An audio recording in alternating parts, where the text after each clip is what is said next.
everyone, I'd like to introduce myself. My name is Zahratul Aini, student identification number 200305092 from Group 3 Pair 1. Here, I will explain about the ash content and fat content.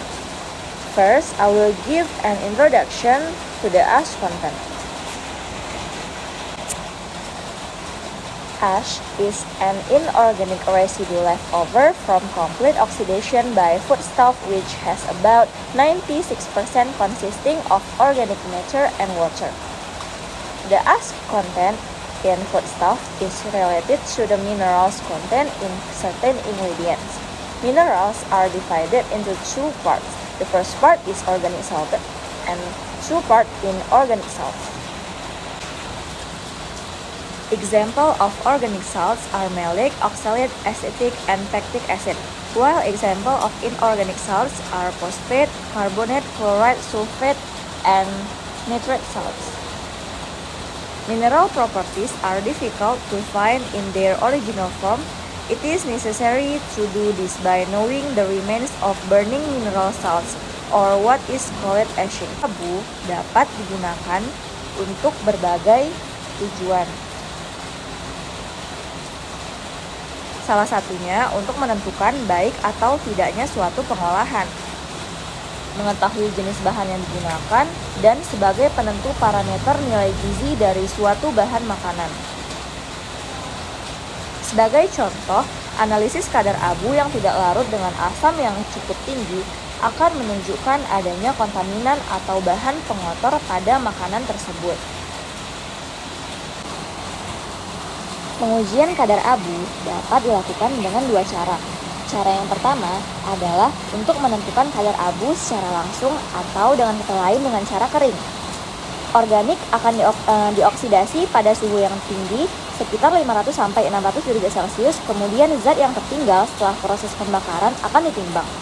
Selanjutnya, prinsip pengabuan dengan cara basah atau dengan kata lain cara tidak langsung, bahannya akan ditambahkan dengan cara basah atau caranya tidak langsung itu akan ditambahkan dengan reagen kimia tertentu sebelum dilakukannya proses pengabuan. Senyawa yang biasa ditambahkan pada proses ini adalah gliserol alkohol dan akan dipanaskan di dalam suhu yang tinggi. Pemanasan akan menyebabkan gliserol alkohol membentuk kerak sehingga akan menyebabkan terjadinya porositas pada bahan menjadi besar dan akan memperbesar oksidasi. Next, I will explain the introduction of fat content. Fat is one of the most important food substances for maintaining a healthy body. There are several functions of fat in the body, namely as the highest energy source, protecting organs in the body, functioning in the formation of cell walls, assisting in dissolving vitamins, and functioning in the formation of adipose tissue. Fat produces 9 kilocalories. It can be said that it higher than the energy produced by carbohydrate and protein in the same amount. In the terms of nutrition, the important components of fat are triglyceride, phospholipid, cholesterol, fatty acid, and glycerol, as well as fat-soluble vitamins.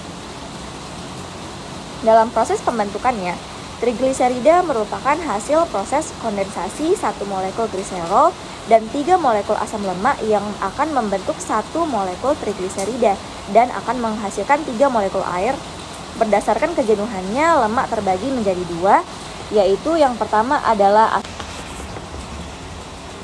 Adapun ekstraksi dari lemak dapat menggunakan metode Sochlet, Babcock, dan Mozonier. Prinsip dari metode Sochlet adalah mengekstraksi lemak dengan pelarut lemak seperti petroleum ether, aseton, metanol, dan lainnya. Metode kedua adalah metode Babcock, di mana metode ini menggunakan prinsip penentuan volume lemak dengan sampel cair menggunakan proses pelarutan sampel pada pelarut organik. Kemudian, metode Mozonier, sampelnya dimasukkan ke dalam tabung Mozonier dan dilarutkan dengan etanol, kemudian hidrolisis dengan amonium hidroksida, selanjutnya akan membentuk asam lemak bebas yang selanjutnya akan diekstrak menggunakan pelarut organik di dietyl ether dan petroleum ether. Terima kasih.